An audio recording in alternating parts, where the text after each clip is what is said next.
as of last week.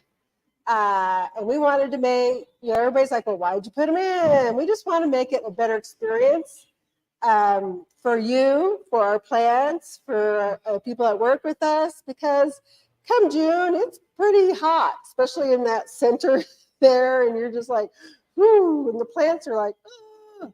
So it just gives us just a little bit better experience. And what we're always trying to do is make things better for you guys and just make it a more pleasurable shopping experience here at Waters. So so this is our last class. We take a break for a month and a half or so. So this is our last Saturday class for a while. They will start up again, I think in June, mid-June. Yeah. Classes start back up again. June 8th. June 8th. Yeah. So first part of June.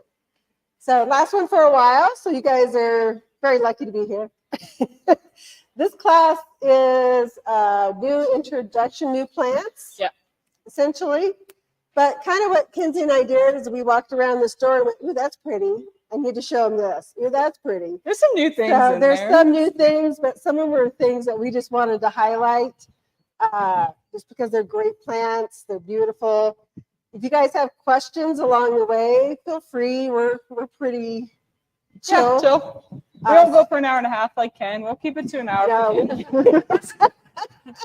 Neither one of us can talk that long. Yeah. So, but yeah, if you guys have questions along the way about anything or something pops into your head, feel free to ask, and we'll try to get them answered correctly for you guys. So right now we're in this kind of weird, I always call it the weird time of year, where it's warming up, but it's still, we get some cool nights. And yes, we will probably get some freezes. It would be very unlikely for us at this point to not have another freeze. If we did, it'd probably be a light one. But I've had snow on Mother's Day weekend. So it can happen. We can get some more cold temps. So everybody's always anxious. The weather gets warm. They're like, where's the tomatoes? Because everybody wants to put tomatoes out or their peppers out or their cucumber. And I get it. We all want to start gardening when that weather gets nice. But I always just give a word of caution. Yes, you can put them out, but watch those nighttime temperatures. If we get down, I mean, tomatoes and peppers are tropical. They don't really want to go down below 45. So if we're getting those really cold nights still, the plant's just going to kind of sit there and look at you, or it's just going to turn up its toes in a hard frost and go, yeah, no, I'm not ready for that yet. So some of the plants, most of the plants we're showing you today are fine.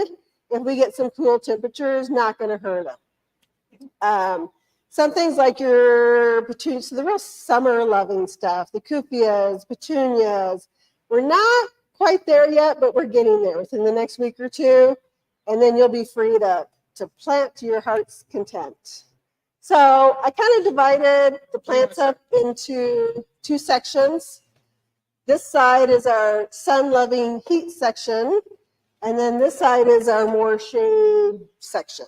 And Except for the light. Except for the light, yeah. So there's just kind of a mix, and I'll let you start, Kinsey. Okay. Can everyone hear her, by the way? Okay. A little bit. Oh, okay. Let me raise it really quick. So you talk. So this one actually is a new introduction. This would be a great plant for those hot, sunny areas. This is a rock rose. Unusual in that it actually stays evergreen, even in the wintertime. You wouldn't think it. This one's different because it's variegated. Most of your rock rose are a solid green color. This one has that variegated leaf, and it's going to have, I believe, a white flower to it. It kind of has a pink, and you can't see it. It's about ready to maybe start blooming here pretty quick. It's got a pink edge, but it'll have a white bloom to it. So it blooms one time in the season, but when it blooms, it is in bloom. Loves the heat, drought tolerant once it's established. And the other great thing about it is your critters. So if you have deer, javelina, bunny rabbits, they leave this guy alone. It's not on their list of I want to eat. So this one is new. I'm excited to see it open, see what it does. Are you going to put one in your yard? You talked about it. I have the other color. I'm going to put the white one in. They're just so you chuck them in the ground. They take care of themselves. So they do. I have a green one in my yard that is probably 4 foot wide, about Nice 3 amount. foot tall. It stays green year round, takes the heat. My bunnies don't bother it. So just a real nice, tough plant for those maybe hard to plant areas where you get a lot of sun, a lot of heat. Yes. This one, let's see if it gets the same as my other one. Oh, this one's smaller. So it's going to get 18 inches tall, probably about 3 feet wide. So it's a little bit shorter, wider shrub. So it does stay smaller than the other rock rose that we have. It's great for those rock lawns that you have. The rock rose, they call it Mickey rock rose. Mickey.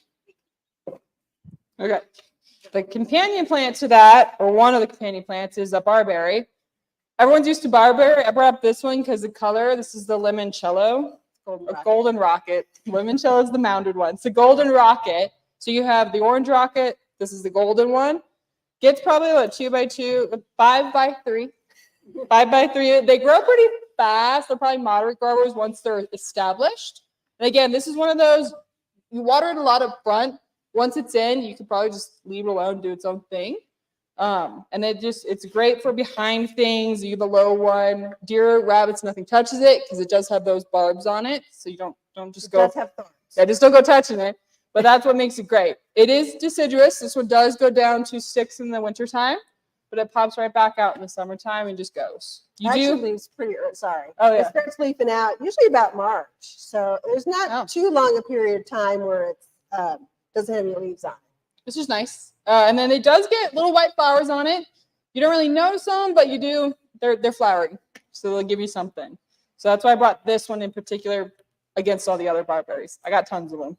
Yeah, and barberries are great for, you can find leaves with color in barberries that you can't find. So orange, the dark burgundies, the reds. So they're really nice to mix in with your other, if you have a lot of just green shrubs, barberries are great to mix in because they give you color, not necessarily in the bloom, but color in the leaves. And they help other things stand out. These would be a next good companion. Yeah. Hold on. Have something in your hand. Just got these in yesterday, so we're just starting to get the sedums in. These are both in the sedum family, and they have different names. But these are very low mount, low grow, crawl across rocks. You stick them in a boulder, they'll grow. You need filler space on things. These are great. Full sun, they can handle anything. And they'd be great underneath this stuff because they can handle the same watering type things. Animals? So yeah, critters will eat these because sedums hold a lot of moisture in their leaves and their foliage. So yeah, if you have a lot of bunnies, Show the online class the color. You gotta see the color. They may want to come eat them. You know, especially if they're thirsty, it's hot, or there's not much else out. So that is the one negative, but they are amazing plants. They're evergreen, so even in the wintertime, you keep the color. They are also great in containers. I have, this one is the Angelina, and I love it because it stays this yellow color year round. And it does wonderful in containers, and it just spills over and drapes down. Really, really pretty. Nice to put in. We didn't bring it up, but we've shown it before. We have a rainbow ascot euphorbia, which is, I mean, everybody should have one. It's the toughest plant in the world. Critters don't like it. It's very drought hardy. So these guys would be good to mix with it because they have the same needs, the same wants. And take the sun, they take the abuse, and they just keep going. The only way you can really kill these is if you overwater them, which I've seen people do. As Ken says, if your hobby is watering, you probably don't want these guys. If you're out there in the morning just watering things because you like to water, don't do this. You'll kill it instantly. So, but these do also like to change color in the sun in the winter. They get more red, they get more golden, then they go back to green. So it'll give you that trifold of color as well. They do flower. They flower midsummer. They're more known for their texture, the foliage, than the flowers, but they do flower. Should we talk about a new introduction? So this one is the new introduction. It's a Salvia gregii, or autumn sage, which I'm sure a lot of you are familiar with. This is a new variety this year called New Moon. Yeah, what's it called? White full moon. White full moon. I was close. So white full moon. So it's a white salvia, but when those flowers open a little bit more, it's going to have a dark purple center to it. Yeah. Would be gorgeous if we paired it with the, there's a purple salvia down there, ignition salvia. It's dark purple. Those two together, I think would be amazing. I didn't even think about that till just now. She's getting I'm like, ideas. ooh, put them in a pot together or in your perennial bed together. Just, I think it'd be really attractive. All the salvias, they come in white, purple, red, hot lips, which is red and white, Salmon. There's probably Blue. 6 or 7 violet. There's like a lavender. There's a lot. one. All of them are great attractors for hummingbirds. So if you're trying to bring hummingbirds into your yard, they will fight over these bushes. I've literally seen them trying to get to them. So it's a very sun-loving plant. The great thing about salvia, I have learned, is it actually will grow in the shade as well. So I have a huge juniper in my backyard, and somehow, and I don't know how, a salvia started growing there. And it is the happiest salvia I've ever seen. It comes back every year. I don't water it. I've never done anything to this plant. And it loves being in that shady spot. It blooms just as well in the shade as it does in the sun. So it's a very adaptable plant. And that's what I like about it. It can take the brutal heat, or if you got a shadier spot, it can also take that as well. Kind of usually they're 2 by 2, 2 feet by 2 feet, little tinier shrubs. This one's more like 1.5 feet by 2 feet. Not much different. It's a little more compact. I had something else that's going on. So yeah. They do bloom all summer. So they will bloom all the way through summer until fall. They do go dormant. They're herbaceous perennial. That's what I was going to say, Yeah. So they will go dormant, but there again, they kind of into Marchish, they start greening back up, and they're ready to roll for the summer. Yep. This is another companion plant with that. Again, hummingbirds, because of the shape of the flowers, hummingbirds are going to love this. So are butterflies. And then this is a harlequin beard tongue, or penstemon is the other name. Yeah. And it comes in lots of colors. I think there might be a purple one down there too. The dark purple one down there is a little bit more spread out. Yes. The flowers are just kind of, is it overwatered or is it something else? It could be overwatered. Salvias, especially once established, are very drought hardy. So they want good draining soil, and they don't like to sit wet. We had this discussion yesterday. So it's not one they're going to go search out. It's not like they're going to go, oh my gosh, I'm looking for the penstemon. But javelina being javelina, if they run across it and they're curious, they might try it. And, sometimes javelinas they're just kind of mean. They dig stuff up sometimes just for the sheer joy of digging it up. But it's definitely more on that resistant side. Yeah. I don't think we mentioned that. Yeah. Yeah. Mm-hmm. We forgot to mention with the salvia, very animal resistant. Yeah, this one's for sure. Pretty proven. They're not going to bother. It's in that sage or herb family. I've never had a problem of javelina or deer or bunnies eating this in my yard. Any of these plants poisonous to a dog or cat? So I have because of the name cat likes. Oh, sure. Yeah. So repeat the question. Oh, sorry. So the question was, are any of these plants poisonous to cats or dogs? I would say no, but always verify. With your vet. Check with the vet, or there's lots of plants. ASPCA. ASPCA has a huge list of plants. So always verify it. Because you're right. Cats, you never know. They're going to eat. Yeah. Okay. Any more questions? This is good. Sunlight, shade, penstemons. Yeah. They're like full sun. Yeah, they're companion plants, so full sun, drought tolerant, 2 by 2. There's different looks and stuff. Yeah, what you're going to do, so with the stalks, once that stalk fades out, you're going to trim it down, and it will continue to bloom through the summertime. But you do need to deadhead it. This one, you don't really need to deadhead so much. It just kind of keeps blooming up the stalk. This you'll get more blooms out of if you trim off those old blossoms out of it. Harlequin beard tongue. Or penstemon. Or penstemon. The white one doesn't stay in winter or No, it'll No. lose its leaves. Yeah, and then you cut it back and kind of end of January, and then it kind of comes back by end of March. For that salvia, is what we're talking about. Phlox. Anyone know phlox? I just brought this because it's pretty. It's not new, but it's everyone looks for it this time of year. That's PHLOX, phlox. Creeping one. There's an upright one as well. And this, yeah, we don't have that right now. But this guy, I mean, he's just a solid. He can take full sun. He can do dappled light. Either one.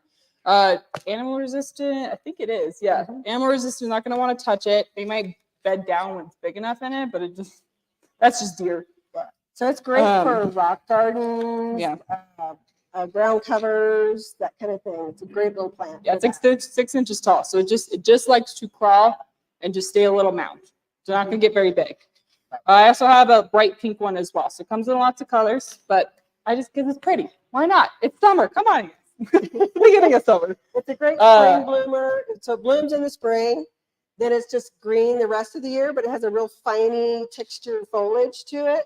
Yeah, so like a fern almost. Yeah, so it just makes it, even without the flowers, it's very pretty, and I believe it's evergreen. So that even in the wintertime, you're going to have some greenery there. Okay.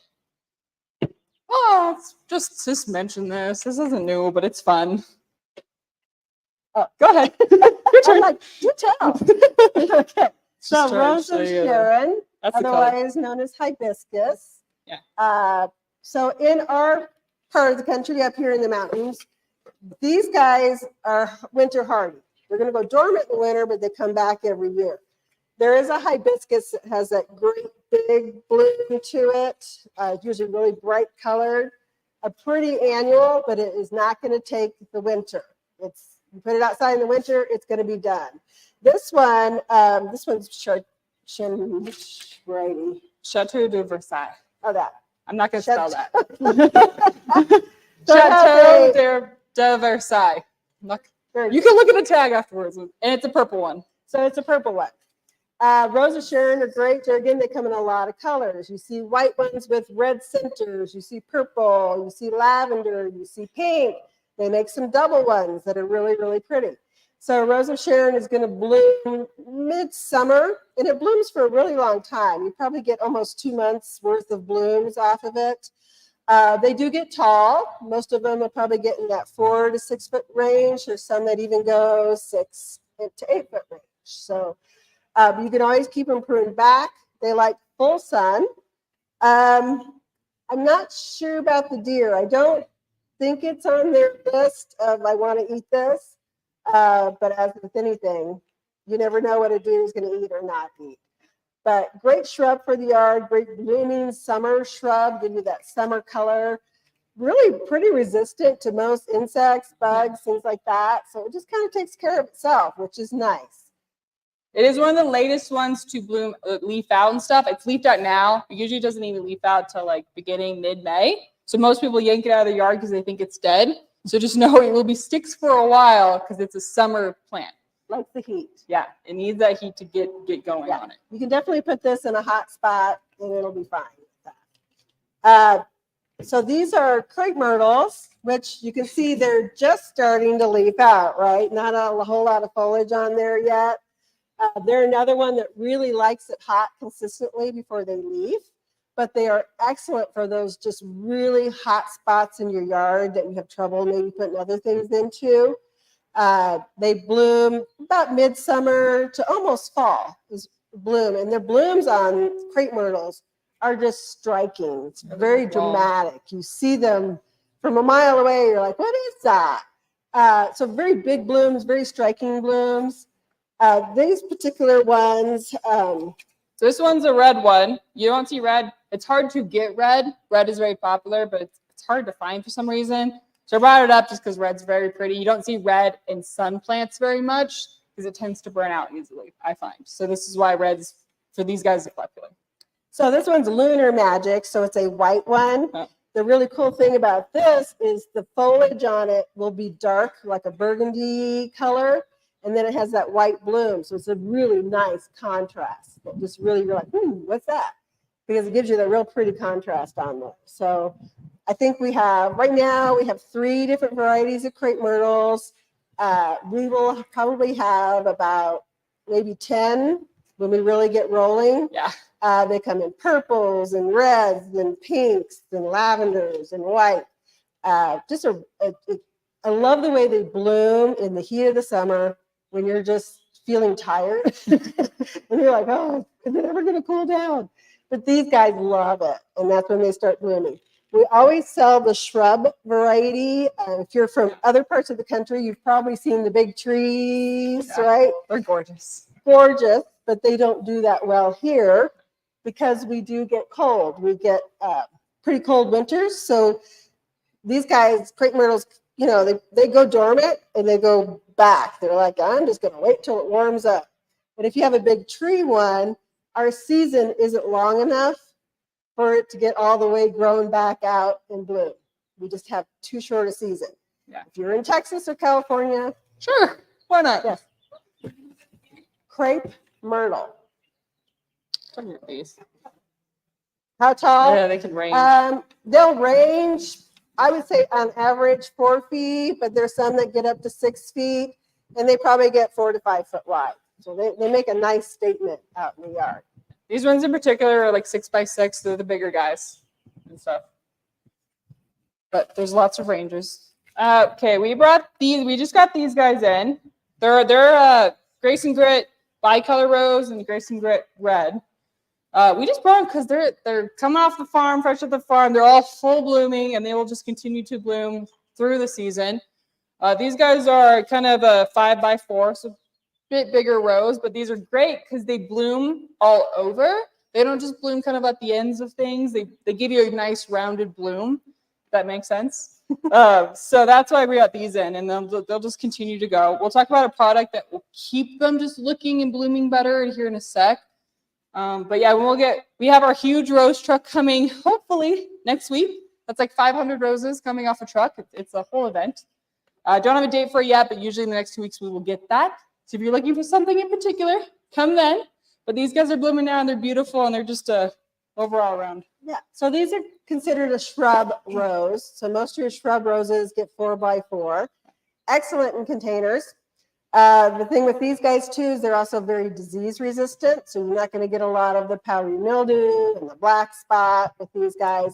And they are continual bloomers. They're just going to, with the tea roses, if you don't go out and do a cut the right way and sing to it, it's just going to sit there and look at you. Whereas these guys, you can almost let them self-deadhead. The blossoms will kind of fall off, but it won't stop. If you don't keep it pruned back, it still will keep blooming. So it's kind of a little more of it's been freshly watered. You can tell. But just really amazing how much they just keep blooming throughout the season. Yes, ma'am.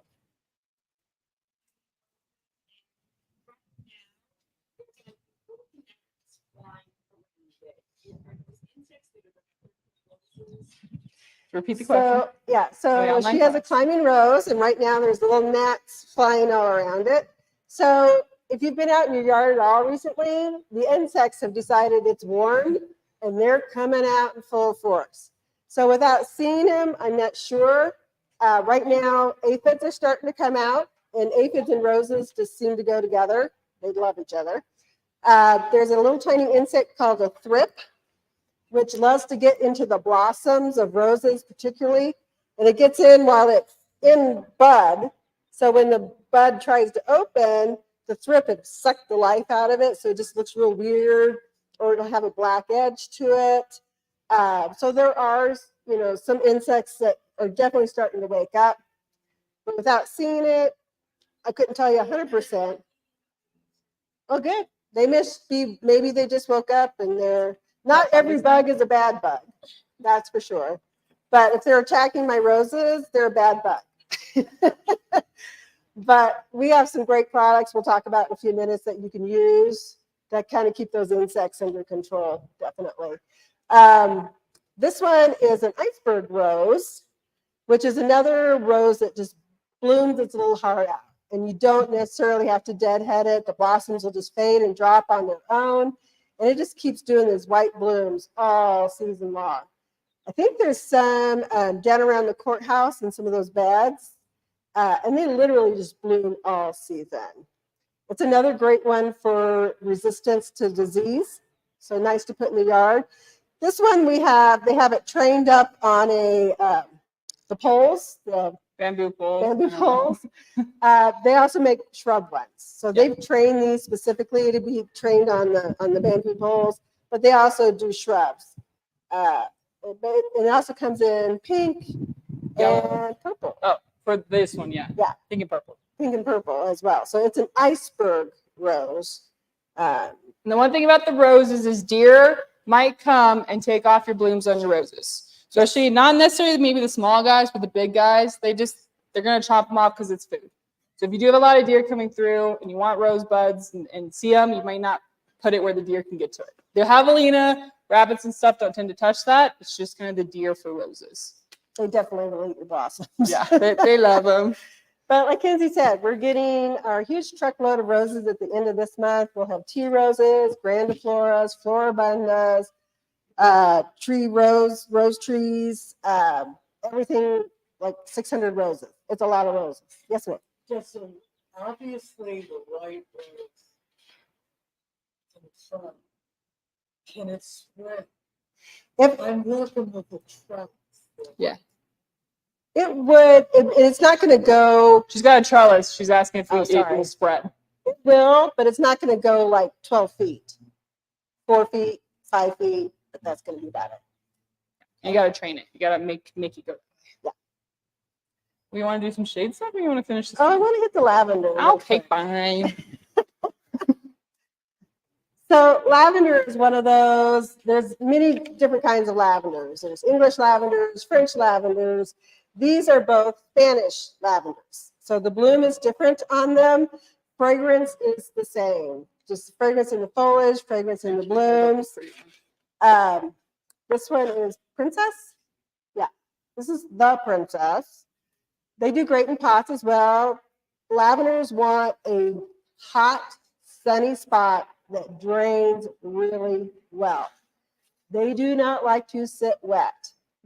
They'll just, if they're staying too wet. So give them a nice warm spot in the yard, up against rocks, up against your house in a container. They're going to be really happy there. Both of these will winter over. They're going to bloom all season. They're going to bloom more if you deadhead. So this one takes a little maintenance, but not much, to go out there and just pick a few blooms off. This one is called Ghostly Princess. She's not quite in bloom yet, but I love the color of the foliage. It's gray, silvery. These colors really stand out in the yard when you have a lot of green in your yard. Throwing in a contrast in color just really makes them pop. She's going to have a pink bloom. She's about ready to. She's close.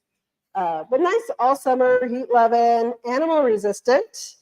The critters leave almost all your herbs alone. So anything in the lavender, the rosemary, the sage families, you're going to be pretty safe if you have the bunnies, the deer, the javelina. And they don't get terribly huge. This one's probably about as tall as it's going to get. May get a little bit wider. Same with this guy. We do have some English lavenders. I think it's the Goodwin Creek gets about 4 foot by 4 foot. So it's more of a, if you're trying to make more of a shrub statement in the yard, the English lavender, the Munstead would be a great way to go. But lavenders are good. Everybody should try it. Rosemary works the same way. We didn't bring it up because rosemary is rosemary, but it works the same way as lavender. Bright blue flowers, animal resistant, and full sun, everything. Mm-hmm. So the most cold hardy are the English lavenders. So Munstead, Goodwin Creek, phenomenal.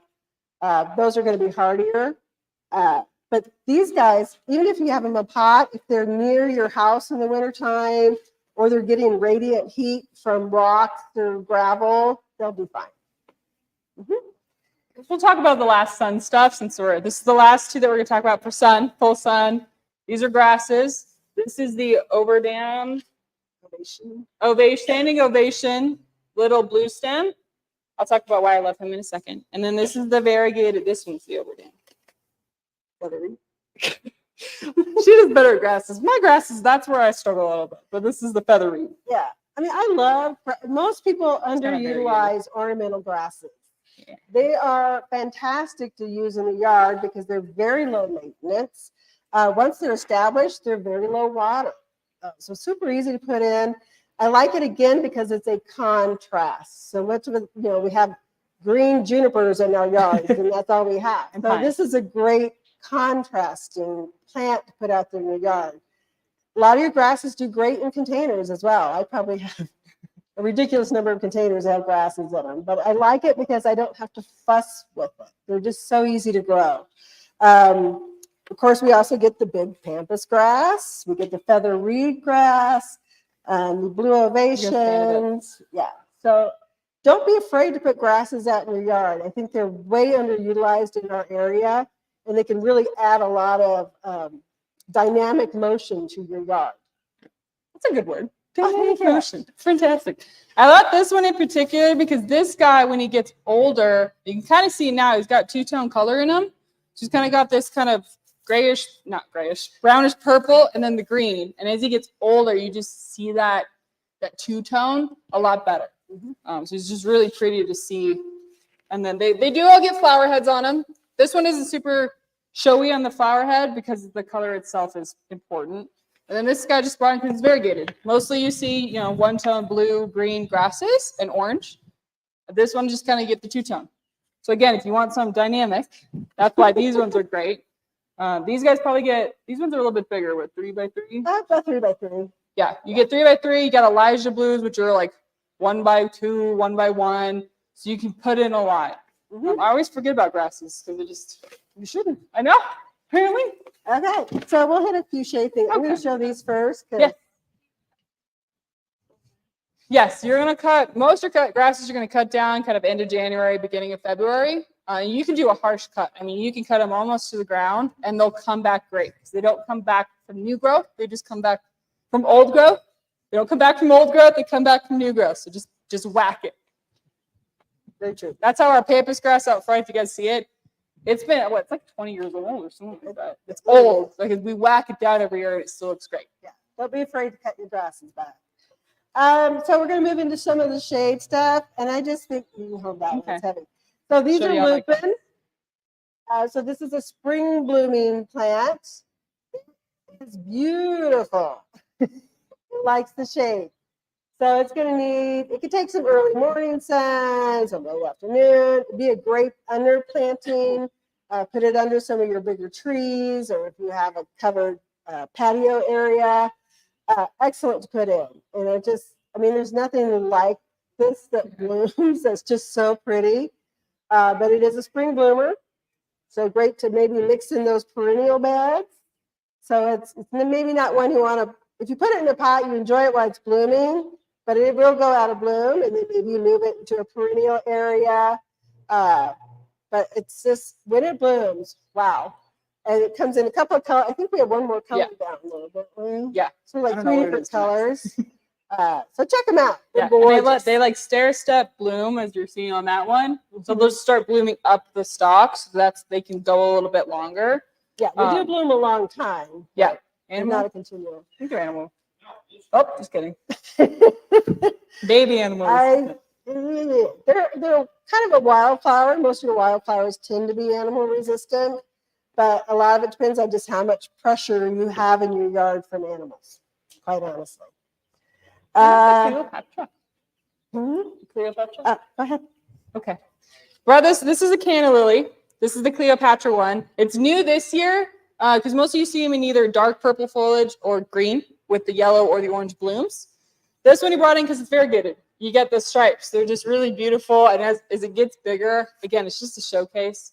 Under trees, in the shade, it is, again, not an afternoon sun in the summer. It's morning or late afternoon. This one blooms, I think, a yellow-orange color, so it really contrasts against this guy. And they have big bloom. When they bloom, it's a big statement bloom. Yeah. Very, very pretty. Also, you can use canna in a water plant. If you have water features, you can use it as a bog type plant. Yeah, we don't have many bog type things here, so this is one of them. Yeah. I get that every summer. What's your bog plants? I don't have any. All right, I got like 3. So I'm going to showcase the dahlia real quick. How are we doing on time? We're doing something. Look at us.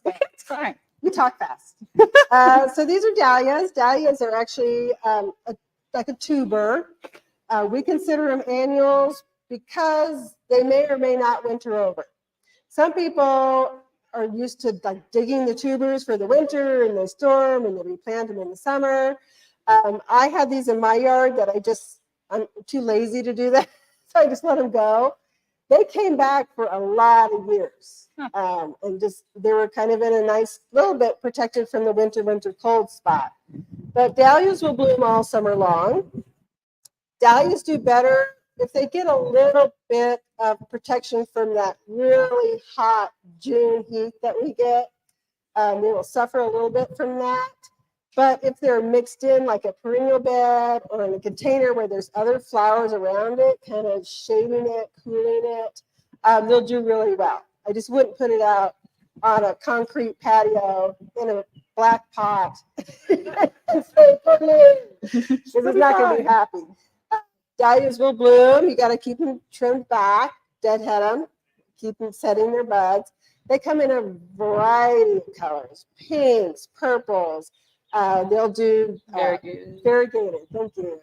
I almost grabbed we have one that's kind of purple or pink with yellow in it as well. Really pretty. Do great in containers. I've had them in the ground. Like I said, they may or may not come back. That's why we sell it as an annual, because we don't want you to be upset if it doesn't come back. Don't come back and yell at me, all right? I like it. If you really, really love it, and you're like, this is the best thing ever, then dig the tuber in the fall, and you just let them dry out. You store them in a garage, or you just whack the plant back. You don't even have to pull it out of the ground, but just store the pot in a garage or a basement. You kind of let it go dormant. Yes, animals will eat them. Yeah. They love the big flower stuff. They do. But so pretty. I love dahlias. You guys ever seen the big dinner plate dahlias? Oh, yeah. And they get like this big. Yeah, they're good. I'm hoping to get some later. Dahlias are just starting to come in. So I'm hoping more into May we'll have the big dinner plate dahlias. I brought this. This is another annual. This is a begonia. It's the first one of the season. It's just gorgeous. They get this in lots of colors, but I brought them because it's a shade plant. That's a sun. This is shade. Maybe some morning sun. Wouldn't really go later than that. You might fry it out. But they're really actually drought tolerant because they hold a lot of moisture in their leaves and in their stems. So they're not one you're going to have to go out and water all the time, especially in the shade. But I just brought them because it's just so pretty. Okay, why not? But we'll get lots more of these as we go. Again, this is a summer plant. Blooms through the summer. It will die out in the winter. It gets cold. You can always try and bring it inside or store it in your garage if you want to get it to go longer. And then it might get a little stressed out in the winter if you do that, but it'll come right back out in the summer. Chuck it outside in the shade. So that's why I just brought a begonia. And they really do bloom all summer long. Do you think the animals like them though? Maybe. The animals are iffy. If they're desperate for water, they might go for them because they hold moisture, but it's not something they're going to choose. But this year, the animals have been very aggressive. I think because we haven't had a lot of moisture. Yeah. So they've just been eating things that they're not supposed to eat. True. So we can talk about the rhodie real quick. Yeah. And then we'll kind of go over some products and then maybe do some questions, and we'll finish up that if we've got time. So this is a rhododendron. You can grow rhododendrons and azaleas here. Everybody thinks, oh, they're so dry. And yes, it's not the easiest one to grow here. It definitely needs a shady spot in your yard. It could take some morning sun till like 10:30, 11. It could take sun after 3, but that hot part of the day sun, it definitely needs protection. Rhododendrons, most of them are evergreen, so they'll keep their leaves all winter long. They bloom in the spring, so they have a long season in the spring, probably almost 2 months that they bloom, but they're not a continual bloomer. But boy, when they bloom, very dramatic, very striking. They come in pinks and purples and reds and just a ton of different colors. They do like acidic soil, so you're definitely going to work with them to help make them more acidic, adding mulch every year. If you use our all-purpose food, which has soil sulfur and iron and lots of really good stuff in it that help keep our soils. Whew, terrifying. All right, wake up, everyone. Thank heavens that Rose was there. You got to work to make it acidic for them to be really happy and to get the real dramatic colors in the blooms. So they're not a no fuss, no muss shrub. They are going to take a little bit of work, but if you like that kind of thing, you like to be out in your yard, playing in the soil and the dirt, it's a great plant for that if you've got the shade for it. Azaleas would be the same way. Azaleas need the shade, need the acidity, all that kind of stuff as well. But there's a lot of pretty ones down in our shade section, which is just outside the lower greenhouse. That whole area is our shade section. And I'm going to hit one more real quick. Yeah. And then we can talk about products and questions. So gardenia. I love gardenias. We lived in California for a short period of time, and we had the most beautiful gardenia bush in our yard. People would walk by and they'd pull out their scissors and they'd, I'm just standing there going, But a lot of people think, well, in Arizona, we can't do that, right? So this is frost proof. It's a nice, actually very winter hardy gardenia. It's going to get 4x4. It's not going to get big like they do in California, but it will bloom all season long. And it puts on that white kind of double flower, very, very fragrant. It will continue to bloom. They can take more sun than you think. And actually frost proof definitely can take more sun than some of the others. It's not going to want that. There again, don't put it out on a concrete driveway in a black pot. Not going to be happy. Up by a house where it's getting some shade, a patio, under some other trees, it would do fine. It's going to continue to bloom through the season. Does like the acidity, but we can make that happen. We can help plants, give them the soil that they like. This one's about to bloom. I wish I could have had one in bloom because you just love the smell. But These are all buds. Tons of buds on it. It's ready to pop. We do great in a container or in the ground. So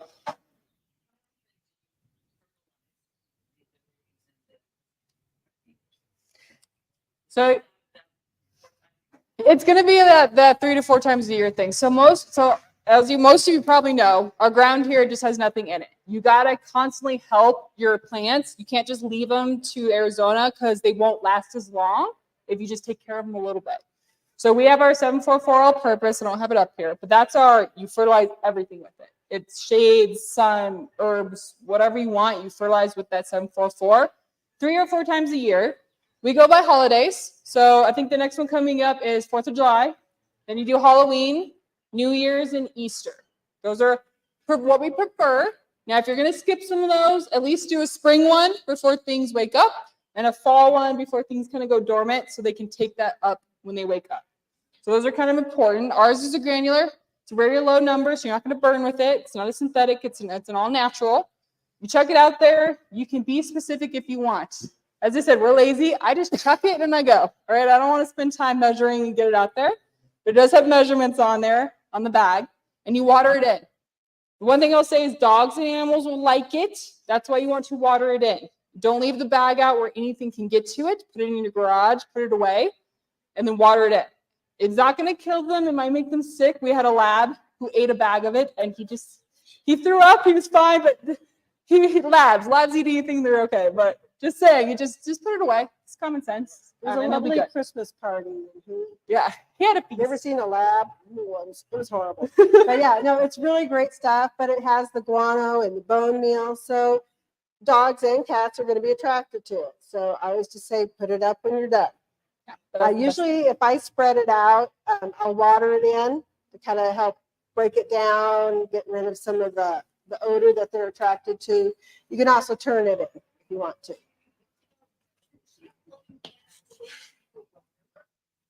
So the question was, do shade-loving plants need more water?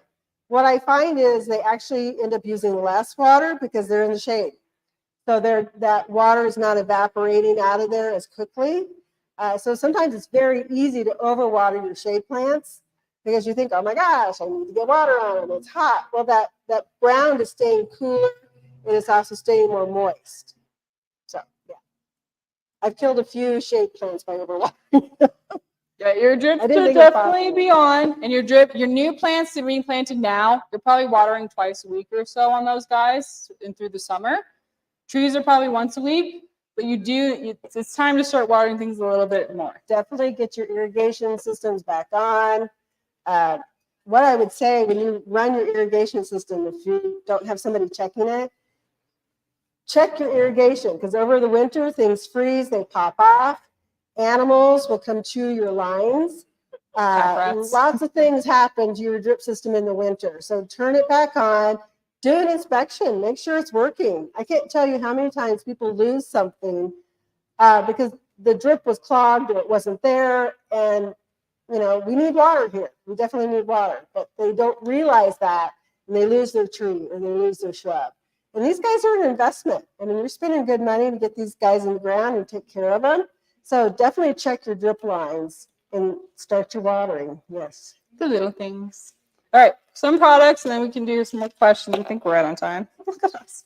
Okay, so as we go into the season with things that are blooming, you'll notice that they hit a growth spurt, they bloom great, and then they kind of take a break or they fade a little bit, and you're like, they're not pushing when they should be because they're a summer bloomer. This is a product we created. It's a 12, 48, 8. So that middle number, 48, pushes the blooms to be bigger, to go longer. Also helps the root system. But we made it to powder. You mix it in water, and you'll just top water all your things. You give anything that blooms. Doesn't matter what it is. Your shade stuff, your sun stuff, your herbs. Roses are particularly great for this. Your annuals, because your annuals will kind of take a break sometimes. This makes them go longer and better. And I have had anyone who's used this just has great reviews on it. I haven't really had a negative experience with this because they show me pictures and their plants are twice the size. So this is great for your summer stuff. It just makes them go. The one thing with this is you definitely want to follow the instructions. This is not one you can be lazy on. I learned from experience. I burned out my lilac and it took 2 years for it to come back. So you just want to use it correctly. Don't leave the blue powder on the leaves. Wash it off into the ground, and this will do great for you. Any other things to add with this? Flower power. Sorry, yeah. Flower power. So it really is an amazing product. So if I have something that's supposed to be blooming, but it's sitting there, you're supposed to use it every 2 weeks. But if I really want to kick it in the pants and get something to start blooming, I'll use it every week until it starts blooming, and then I go back to the every 2 week schedule. You can use it with containers in the ground, like you said, vegetables, herbs, whatever. It's a great product, especially like, sometimes when your tomatoes sit there and look at you and there's no blooms on them. This is excellent for that. Your peppers, squash, things that you really, if you want fruit, you got to get them to bloom. So that's important for that. Yeah. The other thing is, because we did talk about insects coming out this time of year, you got thrip and aphids particularly. These are the products to use for those guys. So this is the organic version. This is triple action. It's got neem in it. So it's oil-based. So when you spray it, you don't want to spray it in the afternoon. You want to do it early morning or late afternoon when the sun's not its brightest, otherwise you'll burn your stuff. But this is your organic way. You go to an aphid strip, anything that crawls. It's not good for like your scale or your boars or things like that, but things that fly and come in, this will take care of them. Yeah, go ahead. So it's got pyrethroids in it as well. So it kind of gives you a bit of a repellent action to it. So once you spray, it's not a bad odor, but insects kind of go, yeah, no, I'll just stay away from them for a while. So it's also a triple action. It's a miticide, a fungicide, and an insecticide. So hence the triple. So if you have just the start of fungal, like powdery mildew, things like that, it's great for keeping it from spreading. It works really good on spider mites, your thrip, those little soft-bodied insects. It's excellent for that, and it's a nice organic. Like she said, just don't spray it in the heat of the day. This one is our indoor-outdoor spray. This is a broad-spectrum insecticide. It's permethrin, so it's a synthetic form of the pyrethroids. You can use it on your fruits and veggies. Not going to harm them. This is the one, like if you have cats and dogs and you're doing the flea stuff, same thing. It'll give you a schedule in there. So if you're going to use it on a tomato, use it X number of days before you harvest. So that would be one thing to pay attention to. It's great for hard-bodied insects, so grasshoppers, beetles, those things that are just they're tanks, right, going through your yard. Triple action won't touch them. This will, and it's not the word. I wouldn't drink it. I wouldn't take a shower in it. But when you're talking insecticides, it's much kinder than you guys remember Saigon? Does anyone remember that? Telthane. I mean, I'm surprised we're all still alive. But this, I would have no problem using at my yard. It also works really nicely if you want to use it as a barrier around your house. You know, that perimeter spray. Excellent for that as well. Indoor, outdoor spray. Not very creative. It works against your aphids and your thrip too. Like it does work for that. Definitely. But those are two that I use commonly at my yard. I'm not one to spray just to spray, but if I'm seeing aphids, I'm going to take care of it. If I'm seeing thrip, I'm going to take care of it. If I have a blister beetle eating my butterfly bush, I'm going to take care of it. But I'm not one who just goes out and sprays every week just to spray, because that's not healthy. We need the insects because we want to feed the birds. So, but sometimes, ladybugs. Yeah. And we do have ladybugs too. Yeah, if you want to go real organic, we got ladybugs. Ladybugs eat your aphids, roses particularly. So if you really want to do that, and we have praying mantis as well. That do the same thing. Very cool. Yeah. All right. All right. You guys have any questions? You've been very good. Yes.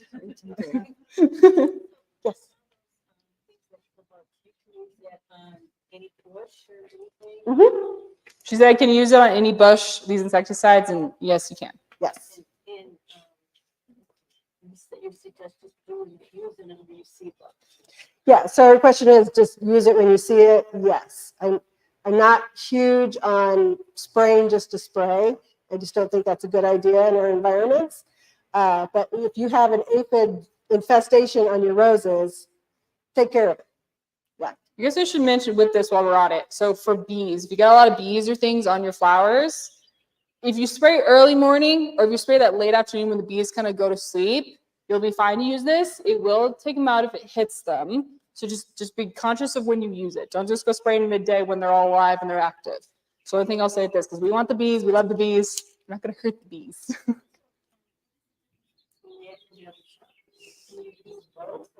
This one's organic.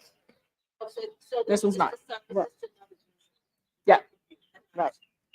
Giving you options. We're all about.